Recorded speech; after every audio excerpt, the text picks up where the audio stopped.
મારા રુદા ને રાણો હાંભળ્યો આજ આવી હાડી બીજ 12 બીજ છે દરેક બીજનું મહત્વ નોખું નોખું છે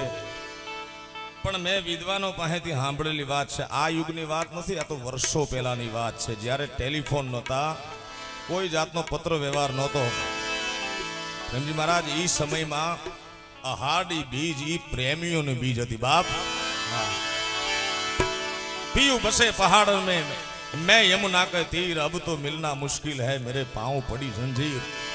एवी परिस्थितिમાં એકબીજાને કોલ દીધા હોય ભલે 4 મહિના બાકી હોય 6 મહિના 8 મહિના પણ વાયદો ઈ કર્યો કે હાડી બીજના દર્શન તુંય કરજે ને હુંય કરીશ બેની નજર અહીંયા ભેગી થતી હોય કારણ કે આબમાં ઝીણી જબુ કે દી